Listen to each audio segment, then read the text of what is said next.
So, welcome, and today let's begin with the programming session. As I've already told you in the theory session, the theory of the computer Java language, and now you are ready for doing decent programming. So, let's begin. And for programming, I am going to see as per ICC syllabus, they have mentioned it BlueJ or any other similar IDE. So, I will use VS Code. I feel much more comfortable in VS Code than any other. So, let's make so here's already a page open, and I will see. First of all, we have to make a class. Okay, that's the first work in Java programming language, that you have to make a class. So first of all, I will make a class. So class हाय, ठीक है, मैंने class का नाम क्या रख दिया, हाय। सबसे पहले तुम्हें क्लास बनानी ही पड़ेगी, तो क्लास का नाम रखना है हमने हाय। फिर एक और लाइन जो तुम्हें रट ही लेनी है और जिसका मैंने मतलब तुम्हें सेशंस में, वो है पब्लिक स्टैटिक वॉइड मेन। ठीक है, इसके बाद फिर से ब्रैकेट्स लगानी है। ब्रैकेट्स का ध्यान रखना, ब्रैकेट्स में बच्चे अपने मार्क्स जो है लूज करते हैं, मैंने भी करे हैं तभी बता रहा हूँ। उसका लिखते हैं स्ट्रिंग आर्ग्स और इसको इस तरीके से ब्रैकेट से बंद कर देते हैं। ठीक है, स्ट्रिंग आर्गा आ गया ना, स्ट्रिंग आर्ग्स। ठीक है, बढ़िया। ठीक है, अब इसके बाद हम लोग क्या करते हैं, इसके बाद हम लोग लिखते हैं, इसके बाद हम लोग यूजुअली वेरिएबल डिक्लेरेशन करते हैं। क्या करते हैं, वेरिएबल डिक्लेरेशन करते हैं। तो मान लो मैं यहाँ करता हूँ इंट ए कॉमा बी। ठीक है, ऐसे वेरिएबल डिक्लेरेशन कर लेते हैं, जो भी आपका होगा, डबल इंट जो भी आपने होगा वो आपने यहाँ कर लेना है। उसके बाद अभी हम क्या करने वाले हैं, सबसे पहले तो अभी तुम बेसिक्स हो तो प्रिंटिंग स्टेटमेंट एक हमारे पास होती है जावा के अंदर। हाँ, एक प्रिंटिंग स्टेटमेंट होती है, system dot out dot print L N. क्या होती है, system dot out dot print L N. और इसे हम कुछ इस तरीके से लिखते हैं, system dot out dot println. ठीक है, इसे हम कुछ इस तरीके से लिखते हैं। इसके अंदर अब हम क्या लिखते हैं, इसके अंदर हम लोग लिखते हैं जो भी हमें प्रिंट करवाना होता है। ठीक है, अगर ये कोई वेरिएबल है तो हम इन डबल कोट्स का इस्तेमाल नहीं करेंगे। अगर मान लो मुझे ए को प्रिंट करवाना है तो मैं डायरेक्टली यहाँ ए लिख दूंगा, ए मेरा वेरिएबल है तो डायरेक्टली मैं लिख दूंगा। लेकिन अगर मुझे कोई भी चीज है जो मुझे प्रिंट करवानी है, ठीक है, कोई रिटन फॉर्म में है, कोई टेक्सचुअल चीज है, तो उसके लिए मैं डबल कोट्स का यूज करूंगा हमेशा। तो इसके अंदर मैं लिख देता हूं कि you are best and will score 90 plus in computer. ठीक है, तो मैंने अपनी तरफ से बेस्ट विशेस दे दी हैं, लेकिन ये तभी होगा अगर तुम लोग जो हो खुद प्रैक्टिकल में जावा को करोगे। तुम कोई भी आईडीई यूज कर लो, मुझे नहीं दिक्कत। वीएस कोड मेरे मैं सजेशन दूंगा, इंटेलिजेंट आइडिया भी एक अच्छी आईडीई है, ब्लूजे एक अच्छी आईडीई नहीं है, उसके लिए मत एक्सपेक्टेशन रखना कि मैं बोलूंगा ब्लूजे एक अच्छी आईडीई है। नहीं, सॉरी, ब्लूजे एक अच्छी आईडीई नहीं है। ठीक है, तो और ये तभी होगा जब तुम लोग थियरी के लेक्चर सारे देखोगे, नोट्स अच्छे से बनाओगे, अच्छे से पढ़ोगे, तभी ये हो पाएगा। You are best and you will score 90 plus in computer. ठीक है, और इसको फिर हमें रन करना होता है, तो रन करके दिखा भी देंगे कि ये रन करके कैसा आ रहा है।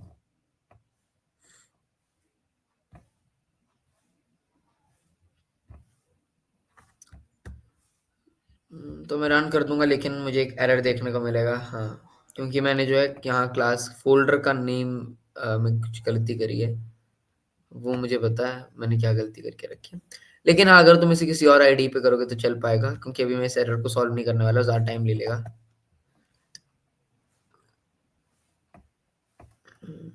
चलो छोड़ो इस बात को, इसको छोड़ दो। ठीक है, तो इस तरीके से तुम एक बेसिक सा जो प्रोग्राम है वो लिख सकते हो। ठीक है, और उसके बाद मैंने कल बनाया तो था,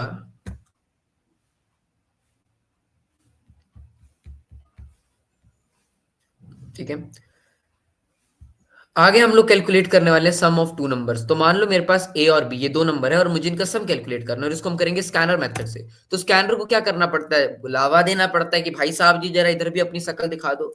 तो उसके लिए बुलाने के लिए क्या बोलते हैं, import java dot util dot asterisk. Asterisk क्या करता है, वो सारी ही फाइलें जो होती हैं जावा डॉट यूटिल के अंदर उन सबको ले आएगा। इसकी जगह आप डॉट स्कैनर भी लिख सकते थे, उससे क्या होता है, केवल स्कैनर वाली फाइल मेरे पास आती है, लेकिन इससे जो है सारी फाइलें आ जाएंगी। तो import java dot util dot asterisk, इस प्रकार से हम लोग लिख सकते हैं। उसके बाद हमें क्या करना है, उसके बाद हमें इंट, ये सबसे पहली जो लाइन लिखेंगे वो जावा ऑब्जेक्ट को डिक्लेयर करने के लिए लिखेंगे। तो उसके लिए क्या लिखते हैं, सबसे पहले कैसे करते हैं ऑब्जेक्ट डिक्लेरेशन, ये मैंने पढ़ाया हुआ है। सबसे पहले लिखते हैं क्लास का नाम, तो यहाँ क्लास का नाम स्कैनर होगा, ठीक है, यहाँ क्लास का नाम स्कैनर होगा। फिर वेरिएबल का नाम, मैं इन यूज कर रहा हूँ, तुम एससी यूज कर सकते हो, कोई भी नाम यूज कर सकते हो, तो मैं इन यूज कर रहा हूँ। Scan in equal to new, new use करना पड़ेगा।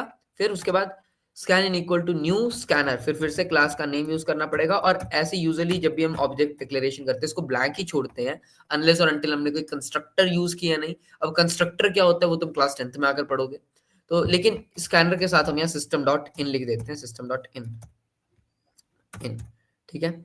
इसके बाद हम लोग क्या करते हैं, इसके बाद हम लोग यहाँ जाते हैं और यहाँ हम लोग लिखते हैं इंट ए बी, ठीक है, scanner equal to new scanner system dot in. फिर हम लोग यहाँ लिखते हैं इंट ए बी। और अब हमें जो है क्या करना है, अब हमें इससे, अब हमें एक system dot out dot print, अब हम उसको प्रिंटिंग स्टेटमेंट बोलते हैं, ठीक है। अभी वहां डिस्प्ले होकर आता है कि भाई क्या कर, एंटर ए एंड बी, ठीक है, यानी कि ए और बी की वैल्यू एंटर कर दे। फिर हम क्या लिखते हैं, ए इक्वल टू इन, पहले तो हमें जो स्कैनर ऑब्जेक्ट है उसकी, उसका नाम लिखना पड़ेगा डॉट नेक्स्ट इंट, ठीक है, ये स्कैनर का फंक्शन रहता है। अब अगर तुम लोग डबल यूज कर रहे हो तो इन डॉट नेक्स्ट डबल, वैसे वैसे करके चलता है, ठीक है। तो इन डॉट नेक्स्ट इंट, ए के लिए मैंने लिख दिया है, वेरी गुड। अब बी के लिए मैं सेम लिखूंगा, इन डॉट नेक्स्ट इंट, लिख दिया मैंने, ठीक है। अब यहां जो यूजर होगा उसको पहले तो आएगा एंटर ए एंड बी, ऐसे उसको प्रिंट होएगा। फिर ए और बी की वैल्यू को इनपुट वहां करने वाला है, ठीक है, बढ़िया बात। उसके बाद ए और बी की वैल्यू को इनपुट करने के बाद हमें जो है सम डिस्प्ले करना है। तो एक सम के लिए भी हमें वेरिएबल डिक्लेयर करना पड़ेगा, तो s इक्वल टू 0 ले लेते हैं। और फिर मैं क्या करूंगा, फिर मैं यहां जाऊंगा और फिर मैं लिख दूंगा s is equal to A plus B, सीधी सी बात है। उसके बाद मैं एक और प्रिंटिंग स्टेटमेंट लगाऊंगा, system dot out dot println. और इसमें मैं क्या करूंगा, इसमें मैं s की जो वैल्यू है इसको प्रिंट करवा दूंगा। इसमें मैं क्या करूंगा, इसमें मैं s की वैल्यू को प्रिंट करवा दूंगा। मैंने s की वैल्यू प्रिंट करवा दी और s की वैल्यू जो मुझे प्रिंट होते आ जाएगी। तुम इसे रन कर सकते हो प्रोग्राम को, तुम्हें तुम्हारा आंसर मिल जाएगा, बढ़िया बात। तो इस तरीके से हमने सम फाइंड किया 2 नंबर का यूजिंग स्कैनर मेथड, ठीक है, यूजिंग स्कैनर मेथड। अब आगे जो है हम आज इफ एल्स भी सीख लेंगे, इफ एल्स भी हम लोग आज ही सीख लेने वाले हैं, ठीक है, ठीक है। तो इसमें थोड़ी बहुत सी चीजें जो है मैं हटा दूंगा। चलो मान लो अब मैंने यहाँ ये सारा कर दिया, ठीक है। अब यहाँ मैं एक डिफरेंस के लिए भी कैलकुलेट करने के लगा देता हूँ, ठीक है। अब मैं यहाँ क्या करूंगा, अब मैं यहाँ करूंगा, मुझे डिफरेंस भी कैलकुलेट करना है कि a माइनस बी भी मुझे चाहिए। तो मैं लिख दूंगा इंट डी, ठीक है। तुम ऐसे डायरेक्टली भी कर सकते हो, तुम ऐसे डायरेक्टली भी कर सकते हो, int D equal to a minus B, ठीक है। तब तुमने d मिल गया which is a minus B. अब हम इफ एल्स का यूज करने वाले हैं, ठीक है। इफ, अगर, अगर क्या होता है, अगर जो मेरा सम है, अगर जो मेरा सम है it is greater then difference, it is greater then D, तब क्या करना है, ब्रैकेट्स लेंगे इसके बाद, तब क्या करना है, तब तुम्हें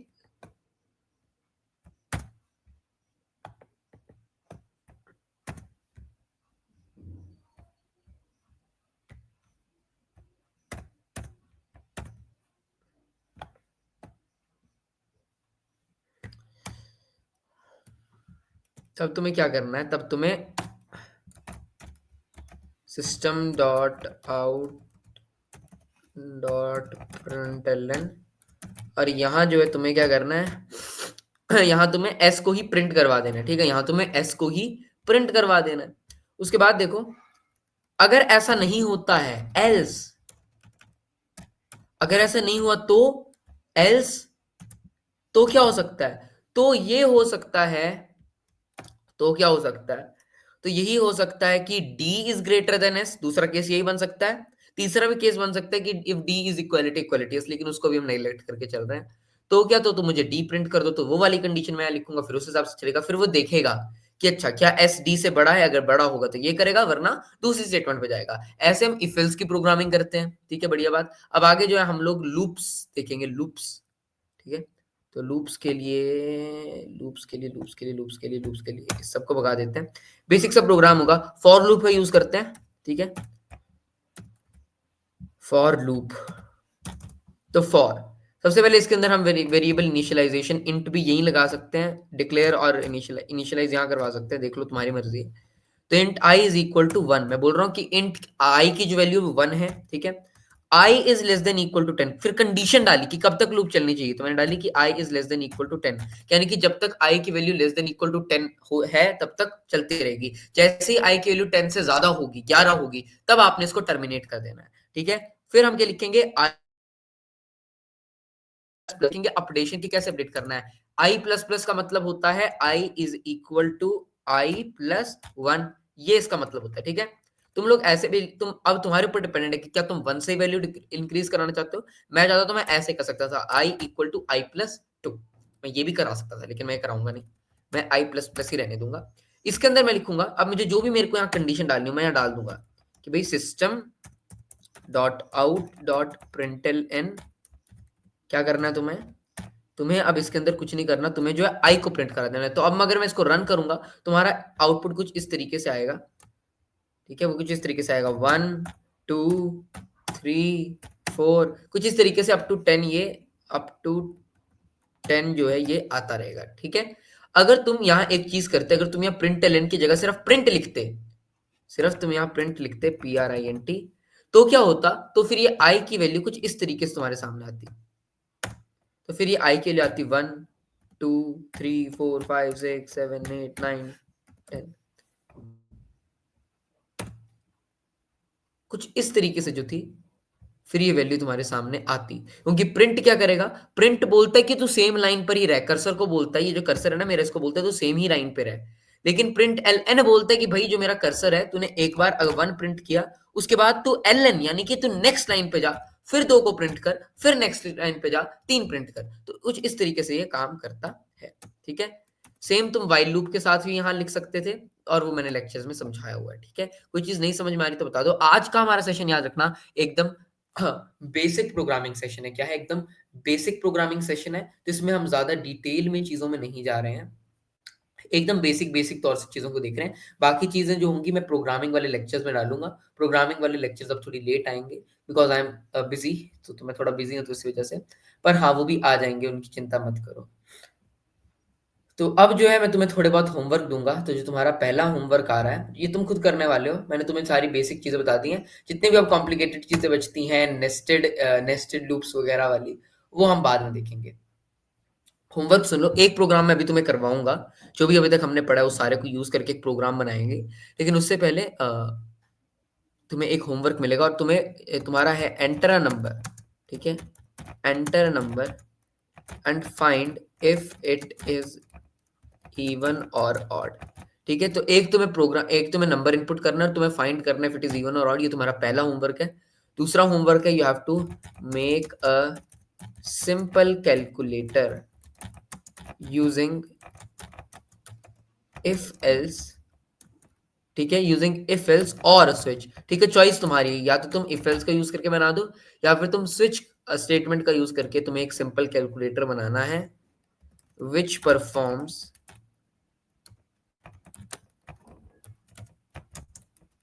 functions like plus, minus, multiplication, division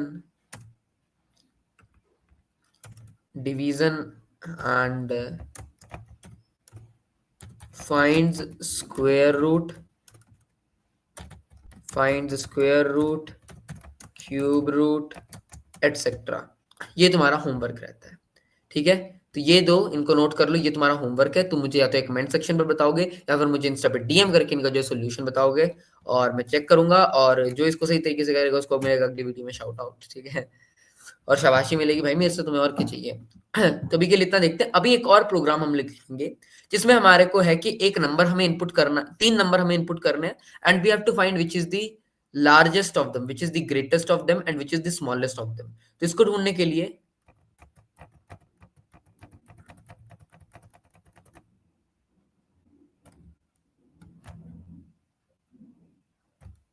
कुछ इस तरीके से हम लोग आ जाते हैं। इधर लिखते हैं enter values of A B and C. ठीक है, कि मुझे ए बी सी की वैल्यू दे दो। फिर यहाँ सी भी लिख देते हैं, C is equal to in dot next int. ठीक है, अब मैं यहाँ इफ एल्स का यूज कर, ये सारी चीजें बेकार हैं, मुझे नहीं चाहिए।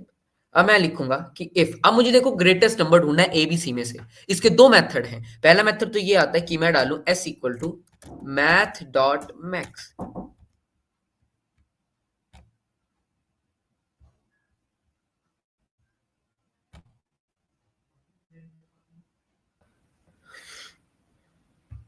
तो यहाँ मुझे बोला था कि मुझे 3 नंबर इनपुट कराने, तो पहले तो मैथ डॉट मैक्स का यूज़ कर देता हूँ और इसके अंदर इनमें से किसी पहले 2 लिख देता हूँ। मान लो ए और बी हैं, तो ये मेरे को बता देगा कि ए और बी में से मेरी मैक्सिमम वैल्यू, मेरे से बड़ी वैल्यू कौन-सी है।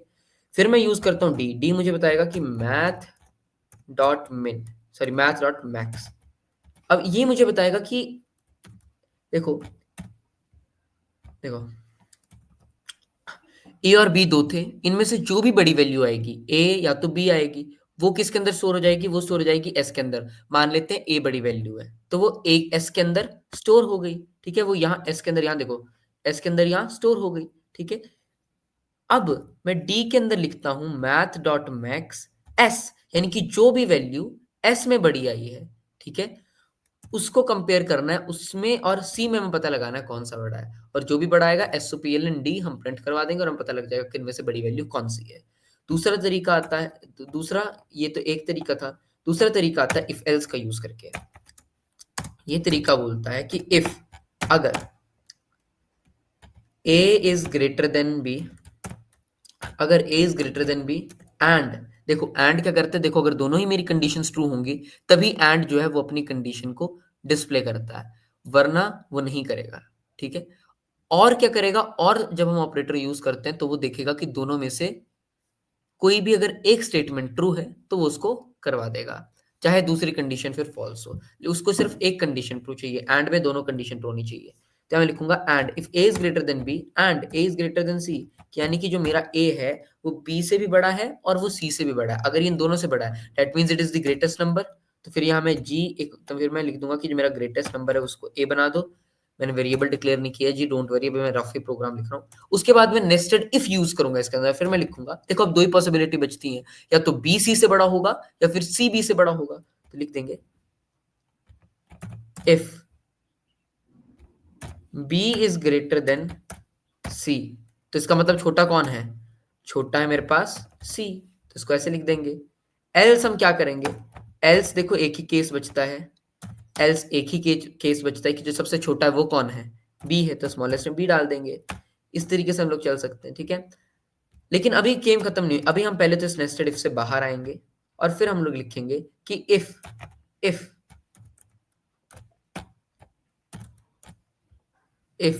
अभी तो हमने ये मान के चले थे कि अगर ए दोनों से बड़ा है, मान लो ए दोनों से बड़ा नहीं है, मान लो बी दोनों से बड़ा है, तो if B is greater than C and,